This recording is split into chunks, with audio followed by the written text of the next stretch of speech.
हिंदुस्तान के किसी व्यक्ति ने कल्पना नहीं की होगी।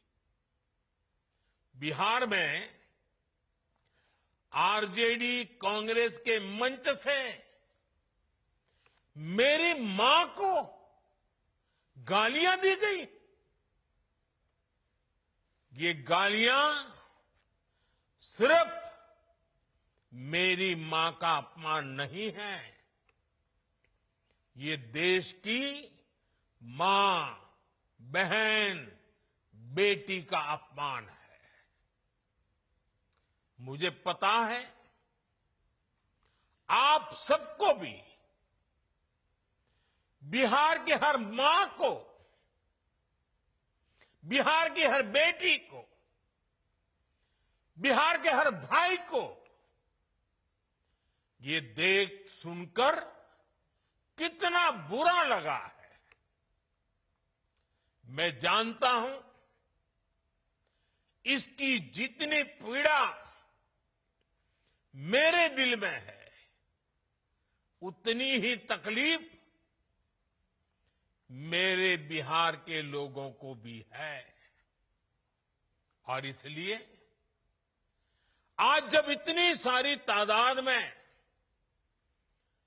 लाखों बिहार की माताओं बहनों के मैं दर्शन जब कर रहा हूं, जब आपकी मौजूदगी है, तो आखिर मैं भी एक बेटा हूं। जब इतनी सारी माताएं बहनें मेरे सामने हैं, तो आज मेरा मन भी, मेरा दुख आपको साझा कर रहा हूं, ताकि मेरी पीड़ा आप माताओं बहनों के आशीर्वाद से मैं इसे झेल पाऊं। माताएं बहनें, आप सबको पता है मैं करीब 50-55 साल से समाज और देश की सेवा में लगा हूं। मैं राजनीति में तो बहुत देर से आया था। समाज के चरणों में मुझसे जो बन सकता था करने की मैं कोशिश करता था। मैंने हर दिन, हर क्षण अपने देश के लिए, मेरे देशवासियों के लिए मुझसे जो हो सका, जहां हो सका, पूरे लगन से, मेहनत से काम करता रहा। और इसमें मेरी मां के आशीर्वाद, मेरी मां की बहुत बड़ी भूमिका रही है। मुझे मां भारती की सेवा करनी थी, इसलिए मुझे जन्म देने वाली मेरी मां ने मुझे अपने दायित्वों से मुक्त कर दिया था। और मां ने मुझे आशीर्वाद दिया कि बेटा जाओ, देश की करोड़ों माताओं की सेवा करना, देश के गरीबों की सेवा करना। उस मां के ही आशीर्वाद से मैं चल पड़ा था। और इसलिए मुझे आज इस बात की पीड़ा है कि जिस मां ने मुझे देश सेवा का आशीर्वाद देकर देश सेवा के लिए रवाना किया, भेजा। हर मां चाहती है कि उसका बेटा उसकी सेवा करे। हर मां चाहती है कि बेटा बड़ा हो, मां के लिए कुछ न कुछ करता रहे। लेकिन मेरी मां ने खुद के लिए नहीं, आप जैसी करोड़ों माताओं की मैं सेवा कर सकूं, इसलिए खुद से अलग करके मुझे जाने की इजाजत दी। आप सब जानते हैं, अब मेरी मां का शरीर तो इस दुनिया में नहीं है। कुछ समय पहले 100 साल की उम्र पूरी करके वो हम सबको छोड़ के चली गई।